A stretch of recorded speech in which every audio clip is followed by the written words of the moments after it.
Radiant team ban.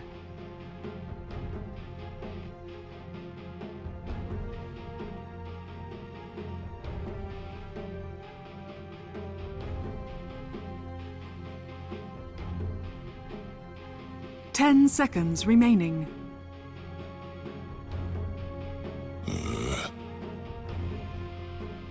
Navi's turn to ban.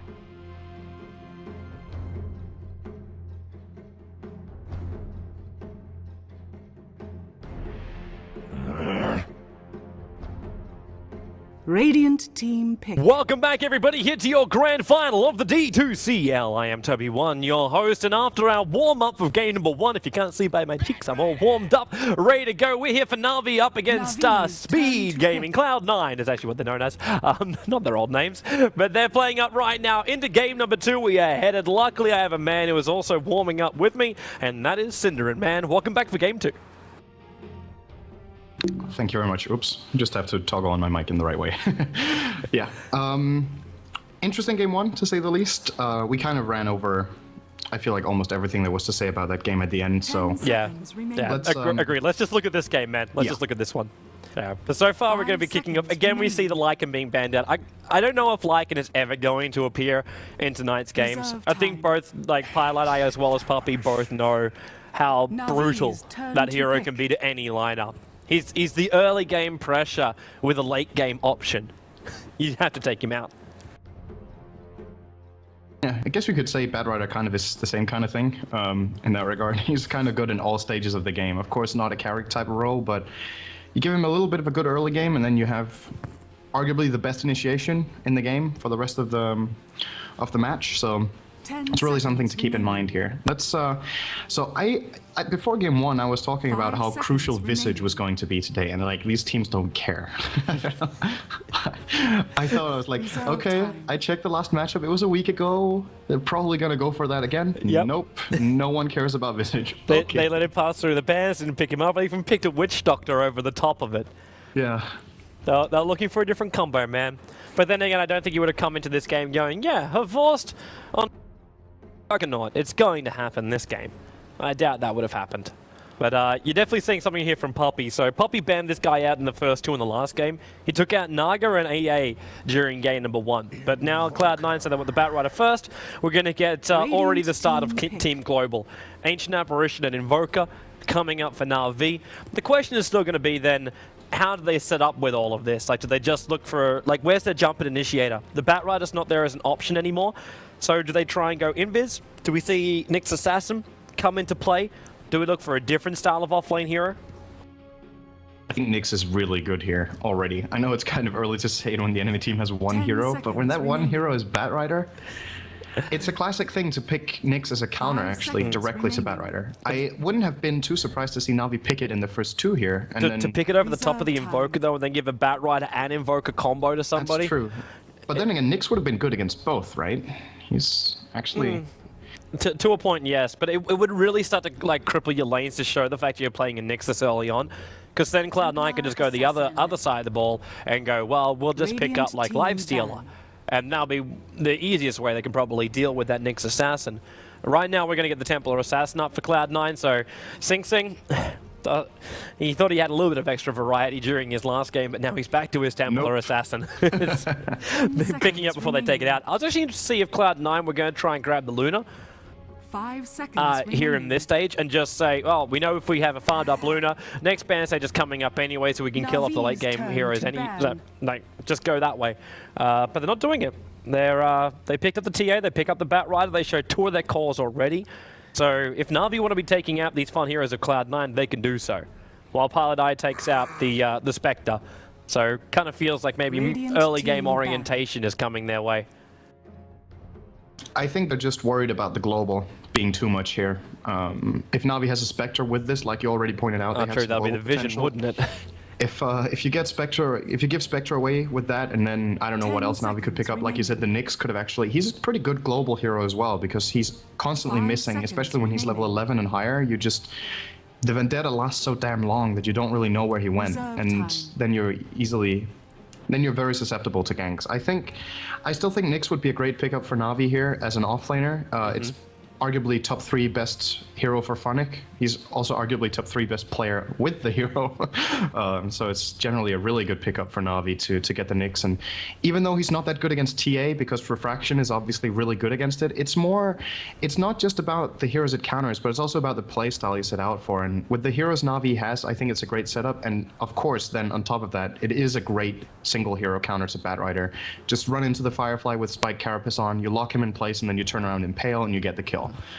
It does seem like an essential ban right now for Cloud9, but they're really tossing it up, dude. It's not an instant.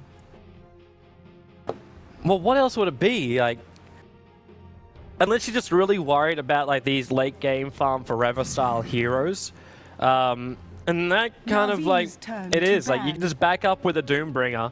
They could also be worried about Na'Vi going aggro try with the Ancient Apparition, which would then leave Funnick behind to play his Doombringer as normal. That would have been another way to approach it. That's true. They're gonna ban out. I think they're trying to enable Sing Sing with this Doom ban. They want to make sure the TA can fight here, because if he gets locked down, I think Na'Vi's plan here again. The last times they've been doing a really good job at controlling when they're playing against this kind of a core as TA.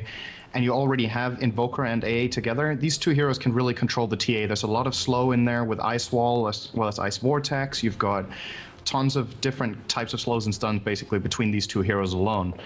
So if you also give away the Doom to Na'Vi and they run those kind of lanes, you can expect that one of your cores will kind of be useless in the entire fight unless you catch the Doom with a bat. I like how we haven't really talked about the Wraith King ban, which is, pretty unusual. But Cloud9's actually played against Na'Vi and won that game. Yeah, it's not unusual for Cloud9. They love going aggro try with him. I'm not going to say it's open for them to do it in this lineup, but if they were able to give Bone7 a complete safe lane, like that in itself would have caused problems for Na'Vi. Because then whatever top lane potential you think you have is gone. This almost feels like Na'Vi's just going to pick up a Chen and go safe. Like, just grab yourself a jungle hero, get yourself a hero on the top lane who has a decent escape mechanism, or someone that can at least force Batrider out of a lane or contest up against Batrider, and then just get a decent off-laner. Just play it safely that way. It doesn't have to be a high-risk dirty. You're one game up in a best-of-5. If you just play it safe, you should be able to win out the game. The only problem is making sure you can deal with the initiation of Cloud9 when it arrives. If you hit to late game, Templar Assassin starts to wear off a little bit more. And Batrider, as long as you're wary of his initiation, you should also be okay on that front. I know I'm kind of simplifying that a lot more, saying, like, be aware of his initiation. Like, I make that sound like a simple thing, but... Yeah, one thing is being aware, the other one is not getting caught out. It's actually, when Batrider is missing, you don't really know what's going to happen. But they're going to get the Rubik, actually, which... Kind of a multi-purpose pick here for Na'Vi. I was considering Shadow Demon an option, so they had Disruption against Batrider and Demonic Purge against TA, but getting the Rubik here, he has a lot of good stuff to steal. Pretty much everything Batrider has is pretty useful to get. In some cases, it's going to be a little hard to use the lasso, and against TA, you steal Refraction or Meld. It's really powerful. Or the traps. You can basically take anything from TA, and it's great with Rubik. I suppose that kind of makes up for, like, you talk about SD. Like, SD is a great counter up against the Batrider because you can disrupt the target or you can disrupt the Batrider, where Rubik has to telekinesis the Batrider. But that's instant. That's good. Yeah, but he's also got another upside. Hey, there's your Visage. But he's also got the other upside where Rubik can now work with AA for ganking, like telekinesis as well as the cold feet. Like, that's potential for gank to come out from them. I'm not saying it's amazing. It's actually pretty good. If they had something else that could follow it up, like I mentioned the words aggro try, but with Rubik and AA, you can really do that. Like, your range damage coming out from 2 support heroes, it's quite high. And then you only need something like a Mirana to mop up the rest of the lineup, because then you've got your other combination. Then you're going to make sure it's telekinesis into arrow, into cold feet, and that hero will remain where he is for the entire duration of, like, until death. But Na'Vi are actually going to pull in the Tidehunter. Now, that's not saying who the offlane... we know that's Funnick's hero, and I know Capitalist, if he's sitting at home watching this right now, is applauding himself because he made lol... I don't know if he released it yet, but he made a big blog saying Tidehunter's coming back, man, as the offlane hero. But yeah, Tidehunter comes in for Na'Vi, so they get a level of team fight control, but I'm still missing their initiation. Yeah. That's unless if Rubik gets like a Blink Dagger or a Force Staff, so he can get in with the Telekinesis first. That's why I kind of feel like 10 seconds Mirana is going to be remaining. the greatest pick, because then that's their initiation without always having to have a setup. 5 seconds remaining. It's not really the most reliable hero to pick as your hard initiate, but at the same time, Na'Vi needs a carry now. They can't Reserve really, time. they need some sort of hero for Host. It doesn't have to be a carry. They could also play really heavy mid game. We've seen Na'Vi playing lineups without carries, and maybe they would even go for something like a Pugna here and just try to completely just mid game crush their opponents again. The last game wasn't a crush, but their mid game was just so good that maybe they're just playing that style now. They're like, we don't need late game if we don't even want to get there. And I was thinking about Weaver as a choice for now. I guess you're happy about that. Weaver with AA is obviously great for the chilling touch together with Geminate attack. I don't know if it fits their lineup so well. I think Mirana's good, you're right, but No, it's just what I'm thinking. And right now, like, Drow Ranger for me Radiant is team ban. like, while I love seeing her being picked up in every single game because I think like she's an amazing hero and gives so much, especially when you've now also got like Drow Ranger's activatable aura. And then you have Visage on this one, you can have TA, and then you have Batrider, and then I'll be like, well, Batrider's like, I don't have much base damage early on. Hey, bonus damage! Like, you're going to have these options come their way. But if she gets initiated on, she's dead. That's a big problem. But what she 10 does seconds have remaining. is a very long silence. And this is something that could really screw up the Tidehunter. And yeah, say Paladin's thinking exactly the same thing I am. If that arrow is able to connect on Drow Ranger, you're going to lose her. And the biggest thing for Drow Ranger is staying alive and with space so she can find levels. When that comes up, the rest of Cloud9 get big, and she pumps out a huge amount of damage, and then you can actually able to get into your high levels up in your silence too, Radiant and that's going to team cause a lot of problems for Invoker, Rubik, AA, and Tidehunter. So you can kill them off in that period of time. I'm liking the pickup now with the Mirana ban out, and Morphling coming up from Na'Vi. It's actually a lot of ganking potential, but it comes from pure damage as opposed to controlling over time and then being able to dish out the damage. I was actually imagining a Juggernaut again for Na'Vi. Another Jugger? 10 Yeah, seconds because again, remaining. this is one of the games where they just have such a mid-game oriented lineup, so having a really 5 good seconds mid-game remaining. carry and Juggernaut, which Morphling, by all means, is also pretty strong in mid-game if he gets the right amount of farm. He doesn't have to go super late, 5 but seconds I'm just remaining. thinking, if you look at Cloud9 lineup, not later removes... Sorry, wow. I'm not saying that to you, I'm saying that to the CM. Yeah, I'm also. I was like, yeah, this. I was wondering what you were so surprised by here. I think CM makes sense. They want to secure the Drow.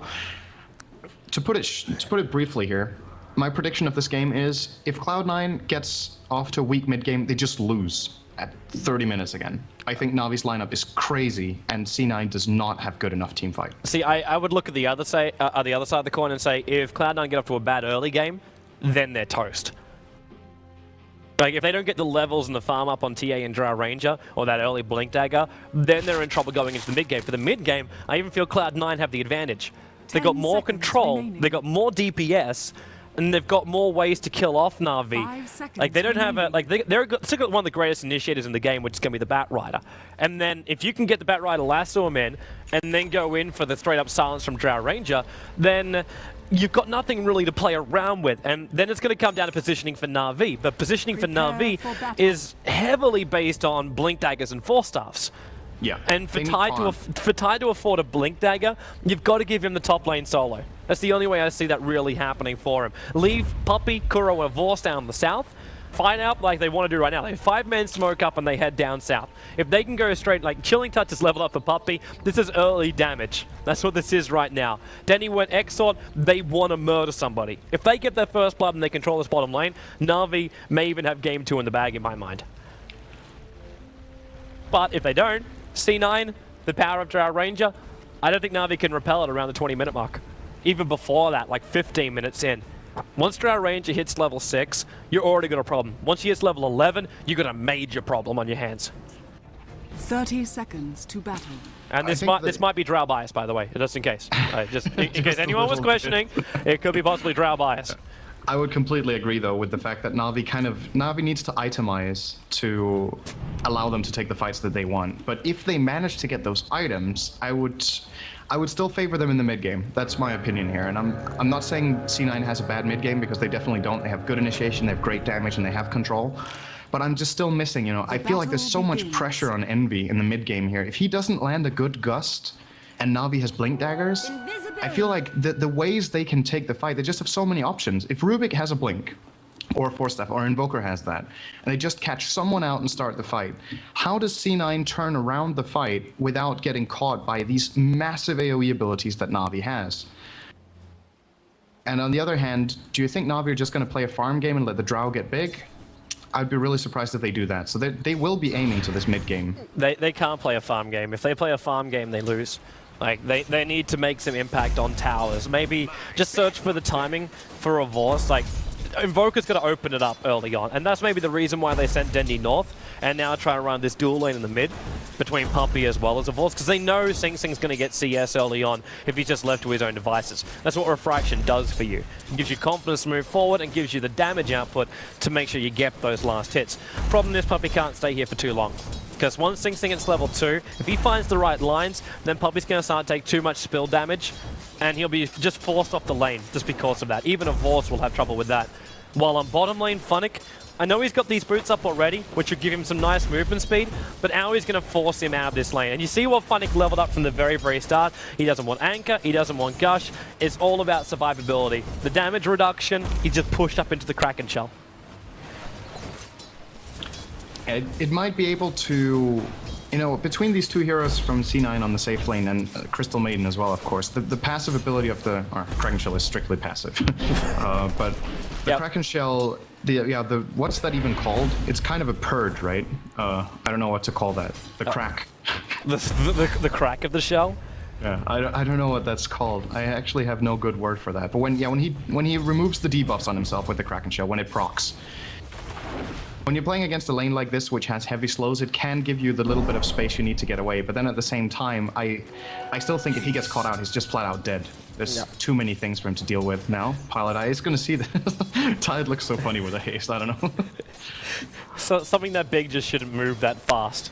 Exactly. But the crazy thing is, though, if he doesn't have something like a haste rune, he is toast. Envy's got 2 points up in the arrows. I don't think he needs much more than that.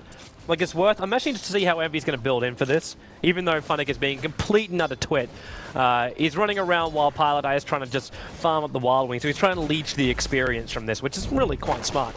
But with the slows on bottom, with Cold Arrows as well as the Nova, as well as the Grave Chill, if he gets even caught, like, slightly out of position, he's dead. And if Envy keeps getting, like... It's amazing, too, how much space Envy's getting. He's 15 for 5 on this bottom lane, and he's 3 3/4 level through. Like, Aui's managed to find 2 levels in, and this was even before they were really capable of doing proper pulse, because the wards were blocking it up. All I'm saying is... Yeah, they don't have much of a choice for this at all, unless they went aggro try. That was their only other choice they could have done.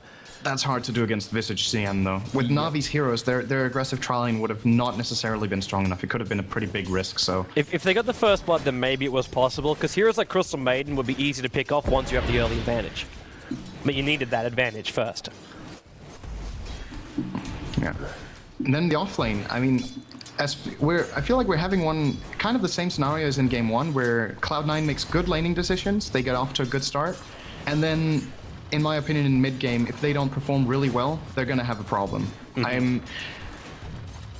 I'm excited to see if we're going to have kind of a rerun of Game 1 in that regard, that it's going to be the same kind of... I feel like Navi's strategy is very similar to that of Game 1, even though they have very different heroes. It kind of seems like it puts emphasis on the same thing, and Cloud9 also puts emphasis on the same thing as it did in Game 1, just that this time, I feel like they've picked more of a late-game-oriented lineup, so this time they should really play for it, and the last game I feel like they could have played for it, and now I think they are indeed going to do it. Wolflick, of course, I love your confidence, but Refraction is up, so he does no damage. Paladai's also managed to crack level 3, so now finally he's got the Nova Frostbite as well as Arcane Aura, but at the same time, Funnick, he's managed to pick up an Invis Rune from the bottom. So he's looking for Sing Sing. Now, I don't know if there's... No, there's only the Dire Observer Ward that's down that bottom lane, so there is no way for Sing Sing to know that Tide is here, apart from the fact he's completely disappeared from the bottom lane, which is justifiable. When you're down to one tango, you can justify missing from the bottom lane. Sing Sing is playing this really well, though. He knows that this is too risky. It's definitely not worth taking the chance here, and he's out here looking, basically, trying to see if he can find Funnick or. You should probably have a look to North, man. He's just gonna stack. Yeah, Bone 7 and Pylai are going to try and have a crack, and Kuro's probably going to be the easiest one for them to kill off here. Trying to kill off Dendi is just going to cause troubles, and they may even find a courier. The Navi courier flies over the top of him. That's bringing in the hand of Midas. Now, Bone 7 instantly being done on Cold Snap. Kuro, well, he got the telekinesis throw off with the Fade Ball. Sunstrike's coming down, but Bone 7 sits a little bit higher, but the last attack from Rubik, Kuro is able to spill the first blood. I came here to be tested. I cannot imagine how that could have worked out for C9. They're going into a level 5 Invoker with a CM and a level 3 Batrider. Dendi has Horde Spirit up. He's playing Xord again, which, you know, this is kind of interesting to see that in a metagame right now where the Invokers are more, like, I don't know what the percentage is, but I feel like you see Quas Wex almost every game. Dendi's playing Xord 2 games in a row, and he's really making it work so far. He's got great farm in this game too, just like in the last one, and I'm surprised C9 even tried that. I can't imagine how they could have used their abilities and got away with what they just tried there. If I actually went back 2 weeks ago, then I'd be with you on the Quas Wex, but I don't know, every game I've been casting has always been Quas Xord. Everything has just turned into, and having these Force Spirits back, having Sunstrikes available, having like the high levels up in your Cold Snap at the very, very beginning, and then getting into your Hand of Midas. It feels like there has been just a meta switch over the last 2 weeks or so. Something which never changes, though, is Eternal Envy's Greed. Hand of Midas is now up on the Drow Ranger. He didn't go Midas last game. No, he didn't. No, he didn't. But at the same time, he's now playing Drow Ranger. Last game. Crazy. Something. Actually, no, I know that has changed because there was a debate over on Reddit about this, and it was about like Eternal Envy, and some guy was like, "Man, this guy never goes BKB," and then this other guy responded going, "Well, actually, in the last couple of games, he actually went BKB over other arms, which were probably better." He's just like, "Okay, shut down." Sometimes it's hard to make the decision. I think this is one of the games where it's easy to make the decision. You just get a BKB against Navi's lineup. Yeah. Yeah, but it's Midas first, though. It's 100% Midas first, because you still need the level 11. And that's the beauty about Drow Ranger, where you can go in for something like... also, I love this from Bone 7. He's trying to take all the farm out of the Dire Side jungle, because he couldn't do it in his own. But now Telekinesis, well, his Firefly's going to wear off in a couple of seconds, and the Cold Feet and the attacks, he goes down. Even a precautionary Sunstrike. At the same time on bottom lane, Funnick is a little bit concerned. That's why he's backed up a little bit further, because he's going to lose this tier 1 tower. Just the level 6 Drow Ranger ability just to bring down the tower. The catapult gets it, and now Cold Arrows here. Funnick knows it. TP out, but unfortunately for him, Pylai and Isolate mana for a Frostbite. So they get the kill on the offlane Funnick, who's now going to very sadly sit just above level 4, and lose the tier 1 tower, and considerable damage will be dealt to the tier 2. Because it's still Drow Ranger pushing in, with a catapult behind her. And Rubik's Fade Ball's the only way they can keep it defensive. This is good for C9. This is how they need to play this lane. I think just sitting back and farming isn't going to cut it. What's going on? It's just the fact that this can still happen. The Precision Aura was triggered off by Eternal Envy when he pushed in, and that's what Kuro was able to steal.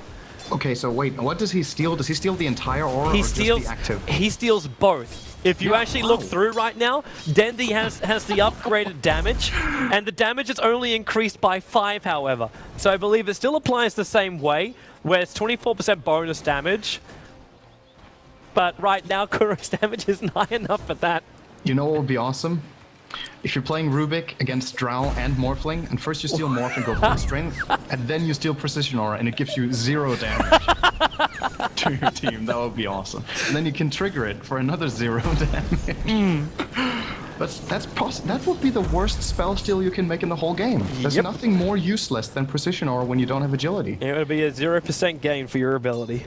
Maybe that's one of the games where you go full agility on Rubik and then you stand in base and use Precision Aura. I doubt the bonus will be enough for it. Probably not going to be worth it. But the funny thing is, though, he continues to act. He just activated because he's like, well, I may as well anyway. Yeah. Before he then steals Side Traps, which is a lot better for Kuro. Pretty much anything is better at that point. I'm not sure what he was hoping to steal from Envy. I don't think Gust was even used beforehand, so I guess he was just like, I'm in range, I don't have a skill, let me take something. It costs 25 mana.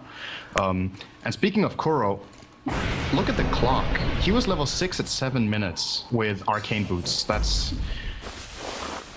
Rubik is one of those heroes, or one of those supports that can have most of an impact in the game with a good start. And Kuro has one of the best starts I've seen a Rubik have in a long time in this game. 2-0, he's got 15 CS, Arcane Boots level almost 7, 10 minutes in.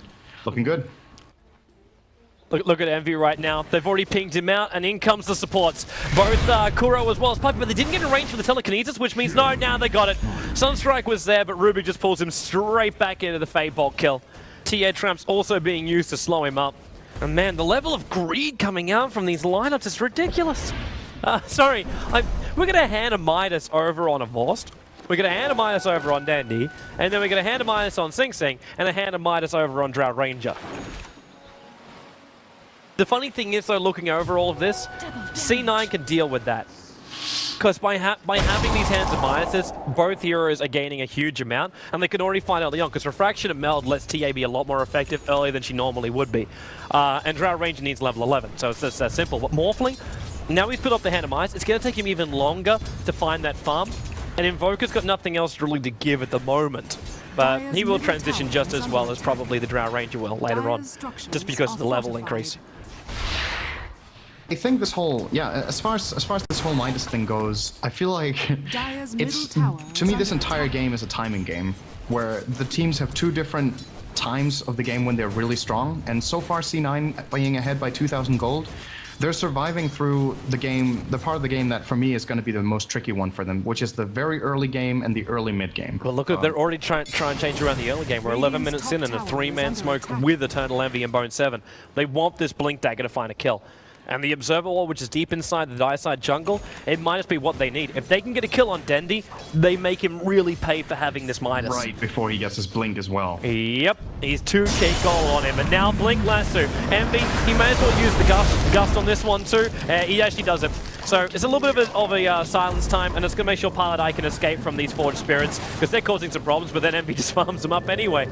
And that's Envy now with 1,400 gold. And I know we were talking about Envy getting a BKB, but I'm wondering if Mask of Madness is just where you go in this game. Or Envy. He's still got hit by the Frost Blast. But the way, look at his damage to a Vost. If he started with Gust just then, which wouldn't have had the waveform away, I don't know if he would have got the kill, but it would have come close. He hits really, really hard right now, and I think as far as this goes for C9, when you look at them as a team and how they generally play, this was the type of play that they got famous for and that won them the big tournament at MLG Columbus. When was that? That was in January, right? Where they play greedy and they play these hard carries, and they're really good at playing a passive early game where they get good farm and then transition into the mid game with that. I feel like this is the style they need to play. Their downfall in many games in recent times has been that they've only had one carry. It's been Envy playing a solo core. The enemy teams have just overpowered. He's trying to come in for Envy. Almost got him. Yeah, that AE ulti needed to be a little bit quicker, and Havor's also need to be a little bit further forward. But now they have Drow and TA and Visage. Like, they have so much late game here that if they just survive through this stage, they're going to be really good in the late game. And you're right, he got a Mask of Madness, actually. There's also a second Visage on the field. Kuro still familiars. Oh, that's so big. I don't know how he does this. I really don't. His Rubik is just baffling. The fact that he can get an ability, which you cast so rarely as well. But he managed to find Owie at the right time. But Owie's down here in the bottom lane, getting solo experience and pushing down the lane too. At the same time, when Sing Sing is farming up top lane, and they switch Bone 7 towards the middle. So they're giving space for Bone 7 to find his 4-staff, which he definitely needs. And because Envy has the Mask of Madness, and this is where you get like greedy in farm, but also very safe in your farm. Funnick, okay, Frostbite's just trying to hold him out. Sing Sing's also coming towards the top lane. The AO is going to connect quite nicely on Pilot Eye. He's got to back up right now. Kuro now feels Refraction's a good steal. But 5 heroes are pushing towards this top lane to bring it down. While in middle lane, Envy's now moved out of the jungle and is forcing towards the tier 1 tower there. And now he is forcing towards the tier 2. It's okay for this tier 1 tower to die for C9 because Na'Vi can't go any further because they're just going to lose too much on the trade. Yeah, this... Envy, you can finish that, man. Permission can be granted. You have Mask of Madness. Go and finish the tower. Yep, there we go. 2 hits before Avos can finish his TP in. But look where Divorce is going with this. Like, he doesn't go into Yasha or anything like that. And now, well, Divorce might be... oh, Dendi jumps in. The Blink Dagger's up with the Meteorite and Envy. Well, that's the time when Mask of Madness really hurts. Now Lasso is over on Dendi. While Divorce, he's used Ghost Scepter to evade the extra attacks. That's what kind of like the upside of it all. Dendi, Firefly up, Bone 7. He'll manage to burn him down. Divorce is also in the fire and the flames. So he's going to be a little bit cautious with himself too. But either way, it ends up being just a, well, it's a 2-for-1 trade because it looks like Funnick managed to die to Owie on the bottom lane. There's a Did he just resummon. get soloed? I think, judging by Owie's cooldowns with the resummon of the Familiars, he just got the double storms and the double damages coming out from the Familiars with the Medallion of Courage up on Owie too. So yeah, I'm not surprised he's dead. I think this Visage is going to be really scary for Navi in this game.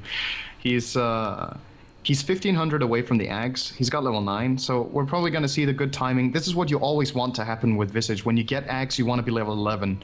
I think the timing with that solo kill for Aoi is going to be pretty much perfect. If he manages to get that, like you already mentioned how powerful they're going to be with a precision aura, but just by themselves and with a medallion, there's so much synergy for the mid-late game in the C9 lineup in terms of doing damage, and Navi are not getting the key items yet that we talked about. They need initiation items. There's no blink on Kuro yet, there's no blink on Funnick.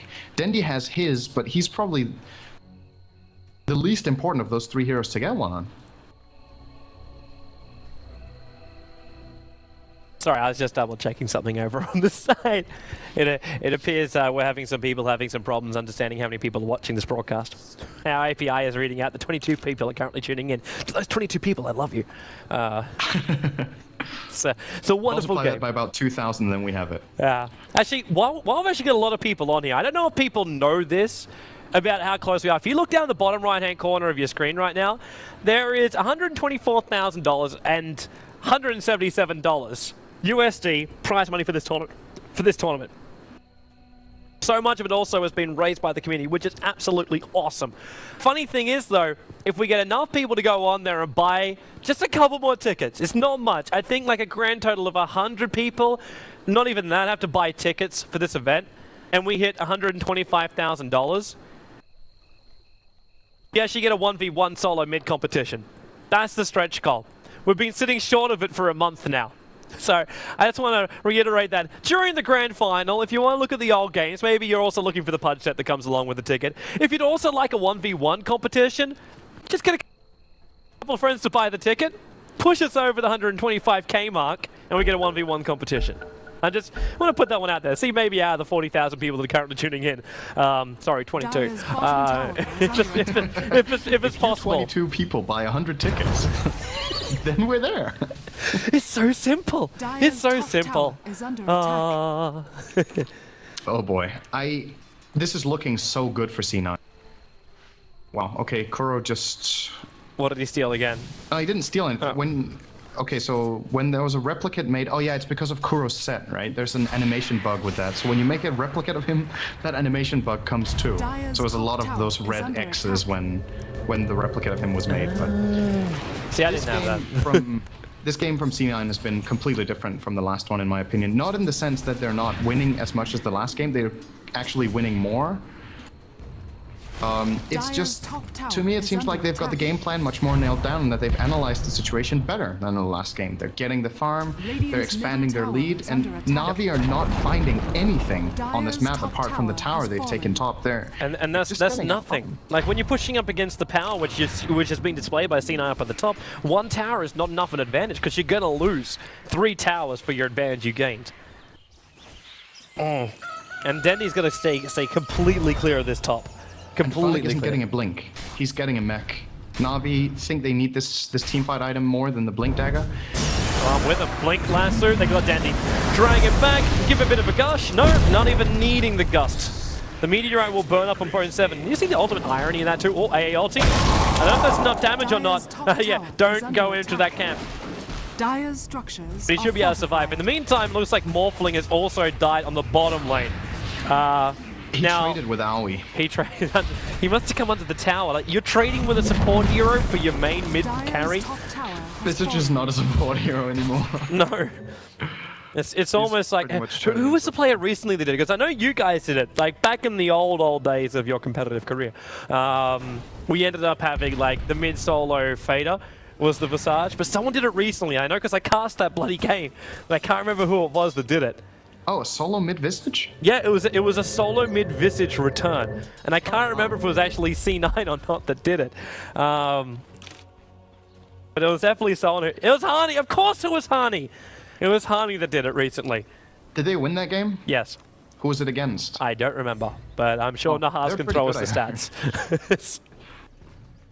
Here we go. Smoke rotation from Na'Vi. Well, they've got to They're find trying to Eternal find Envy. Envy here. But look what he's got coming out, man. He's already finished both an Ogre Club and a Mithril Hammer 17 minutes into this game.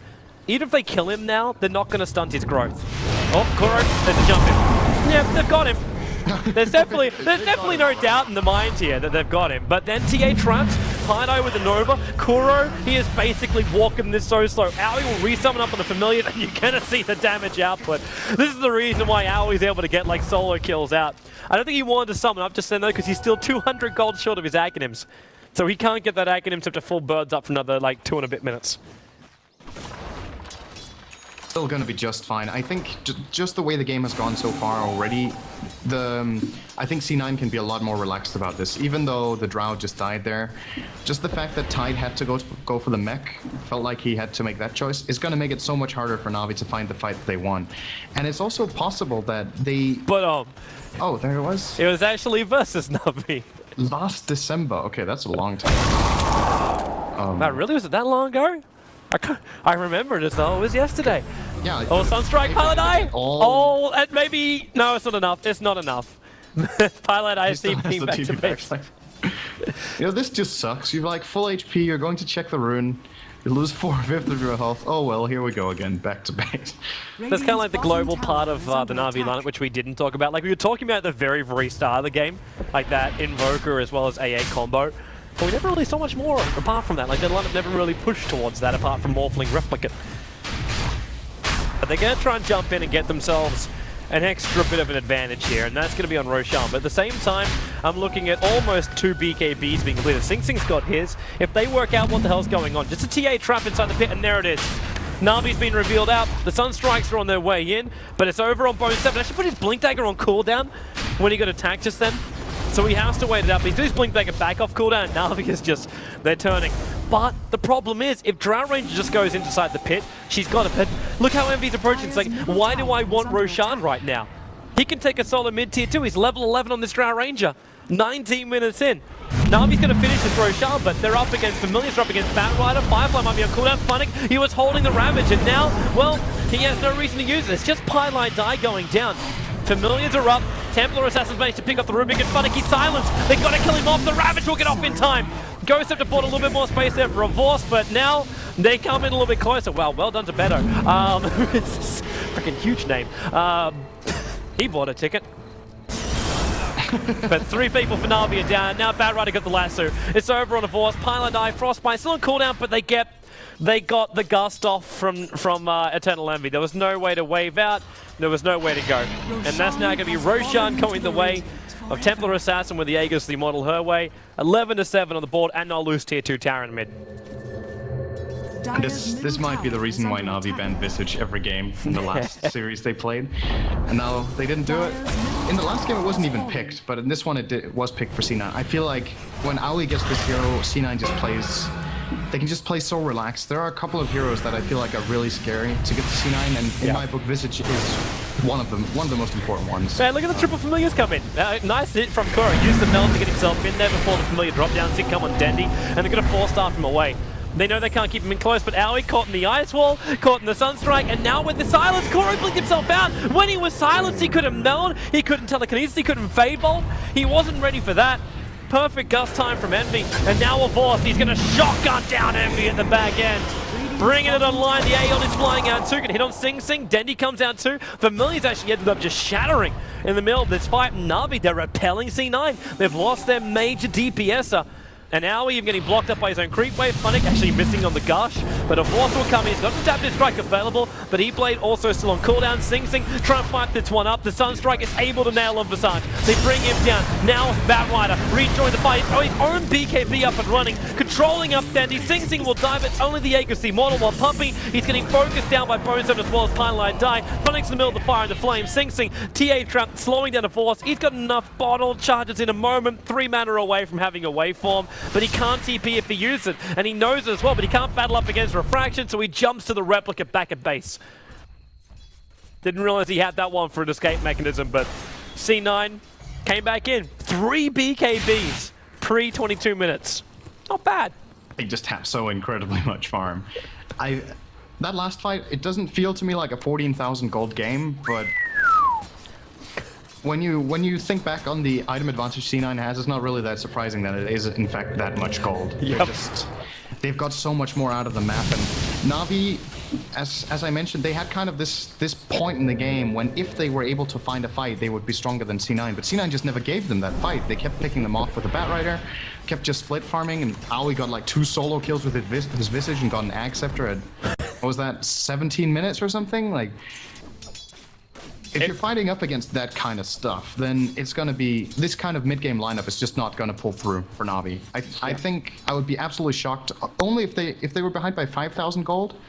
I'll still say at this point C9 are reaching the stage in the game when they're just at an innate advantage even without a gold lead.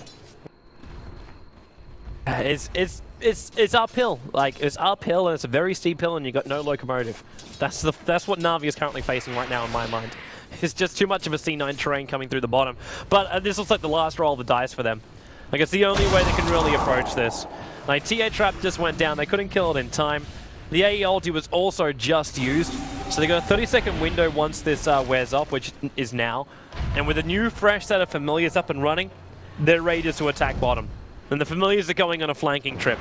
While Batrider, he goes from the right, they jump in, they got Koro. They get rid of the Stealer first and the Silence. Well, actually missing everybody, but Funnick, Ravage time, but the 3 BKBs are up. They can't do anything. Funnick dies for even as a chance. Denny's basically turned tail, so was a boss. They're back on the low ground of the bottom lane. Dire's bottom tower is under attack. And they just can't get in close. There's no way to do it. Even E-Blade, they can't shotgun anybody down. Because the second he waveforms and he's dead. Dire's bottom tower has fallen. And there's the E-Blade. He's just trying to kill Pineline Die and was unsuccessful. Deafening Blast from Dendi will snipe out the kill though. But then Ice Wall up and they just try and stall it. Yeah, they will stall it. But I'm not sure Na'Vi realize how far behind they are. They're obviously feeling the pressure and that C9 is basically walking over them. I think if Na'Vi could see the graph right now, they would call GG.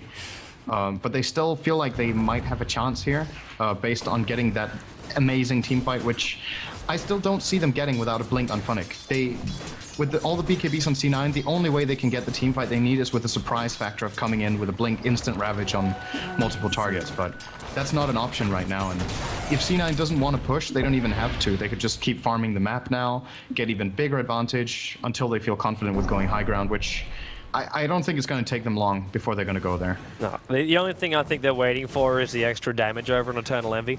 And once that's arrived, there's going to be nothing that will stop them. Like Templar Assassin has 34k too. Like, you can see both these heroes pick up Daedalus and just go high ground. Nothing will stop them. You got Blink Dagger as well as BKB, and we're going to see a Mjolnir instead coming out here from Eternal Envy. Not the full thing just yet, just the Maelstrom. So it's a nice little stopgap item for now. But that's just so much DPS coming out their way. And now with Lightning to push out the waves even faster, Aoi, who's going to have in 25 seconds the double familiar set during the fight too. So then you've got 6 stuns and the major damage output to dish out. It's...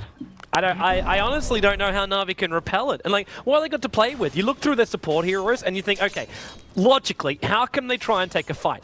Funnick has to get a Ravage off, but he must wait at least 7 seconds to do it because of the BKBs that are coming out. While Eternal Envy, okay, there was an attempted shotgun.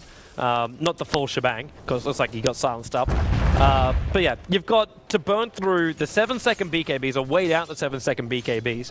Worry about Batrider jumping in with a lasso, which means then Invoker needs to keep his distance for some kind of disable or slow down the Batrider, but then he's got a BKB, so you can't control the hero that gets dragged away. Morphling is one hit and then he's useless. And Rubik, he's actually probably the most useful hero out of the entire fight, because he's got more control than anybody else in the Na'Vi lineup right now, including the Tide Ravage Funnick because of the BKBs. I don't know. I can't imagine any way for Na'Vi to win a fight apart from Kuro getting the initiate on Envy, him getting shotgunned down before he gets BKB off, and C9 making a mistake on top of that. That's basically what it takes. Because I think even with Envy dead, I think C9 can still fight. It's kind of crazy because the amount of abilities Na'Vi need to commit to killing Envy will give so much space to Sing Sing, who can just, like, he can two-shot these heroes. Puppy has 660 health. I think he can get literally one-shot by Meld. Possibly. Right now. Just before C9's going to push it, we did have our chat trivia turn up, so the two heroes that have been picked more than Batrider in competitive Dota this month.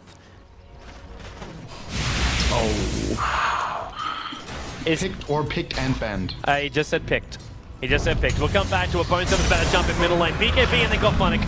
Now, Lasso was just empty stolen, but there's no way Kuro can get in close enough to pick that one up. And now Pylai Dai, he's actually triggered off his own 10-second BKB. Now, we're tied on the sidelines. E-Blade, AA ulti, that's enough to kill a Bone 7. And the AO's going to hit on Eternal Envy at the back end of play. But jumping Kuro, hey, I said he's not getting close enough. He's managed to drag Sing Sing back in again. There was a 3 Familiars hot on their tail. They were not so sure about this, and they've managed to turn TA around.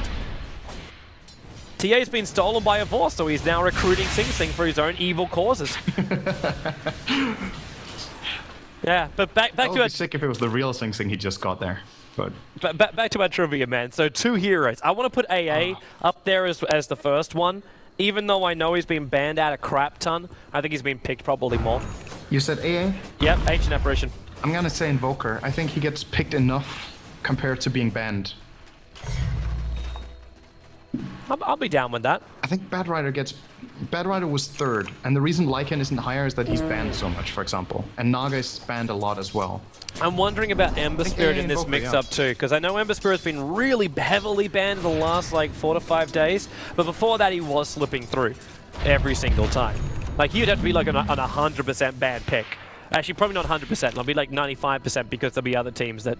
Yeah! Whoop, whoop! The other one I don't think most people will get. Okay. A challenge! Challenge accepted! A hero. The most people wouldn't get? Okay, then it's not Invoker. Yes, because Invoker would be one of the more obvious ones. I'm actually going to throw out Centaur here as number 2. Because he is really, in all scenes, really just skyrocketed as the best offlaner. Dazzle would be high. That's mainly in the West, though. Yeah, that's mainly Europe. Yeah, I'm gonna throw Centaur. Centaur's a good guess, but I also think it's too obvious, maybe. Trouble off the top lane, the Force. Silenced up, the Ravage has to be done with the BKB from Bone 7. He comes in there and makes sure a Force stays still. Familiar drop downs, they've got to go soon. Puppy is so low on life, the Familiars come up there. Owie 2000's got himself a double kill on this. Sing Sing's looking to follow after Dendi, while a little bit further back, Funnick is caught in the middle. Owie gets a triple kill with the Soul Assumption. Sing Sing wants one last jump down, but Dendi's got Invis. Very difficult kill, what you can't see. And Sing Sing just says, screw it, I'm TPing bottom lane, because it seems like a Force just tried to go split pushing. Then he just cold snaps him and blinks. Just to spite him. And then Bone 7 has to defend. Not too big of a loss for C9 there, though. So they traded their Drow for 3 kills. They actually killed the, I guess you could say, the 3 least important heroes on Navi's lineup right now. I think both Havost and Dendi really need to get something, and Havost almost miraculously survived that fight by using his Replicant in the last moment. That was really well played by him to get out, but that was like, you know, this is what I said. This is when Na'Vi has a chance at the fight. Kuro initiates, they get the Drow, they burst down the Drow with shotgun, and they get a Ravage. They still lost the fight. Okay. They lost Drow. Our carrier's in the house. We have a full assault cuirass over on Owie 2000 right now. This guy is sitting. Like, he's sitting, even with Medallion being used, he's still over 40 armor. He's got 42 armor with the Medallion already being used. And now he goes up to 48. Yes! Oh! Oh my god. It's the sound Too of the good. right gas. Too good. Wait, so Centaur is number 1? Mm-hmm. Wow, okay. I know he's been picked a lot, but still, I really didn't think, well, that's... I But yeah, could die a it's happy true. man as now. Far as if you look across the scenes, then he's probably the most consistently picked hero in both the West and the East. ALT now going to fly towards the middle lane. So we go back into our fight. Sing Sing definitely blast on helping him off. And Dendi dragged down with the lasso, and he's dead before he can trigger anything off. 63 seconds on the sideline. No buyback being available for him. And the familiars come in, and, well, Aoi adds more money to his pool by taking out the mid-tier 3 tower. E-Blade, shotgun, but you can't shotgun that. And now Latsu is Kuro. That really wasn't going to work. Drought Range is going to kill him off. A Force is frostbitten up, and look at the familiars just nail into him. That was the pressure he summoned from Aoi, and GG. Game number 2 will go the way of C9 in a rather familiar time frame, don't you think? It's... Yeah, 30 seconds shorter even. Yeah, it's keeping it close, it's keeping it consistent. And it's keeping it level. One apiece, but definitely a deserved victory for C9. It really felt like they never lost the control.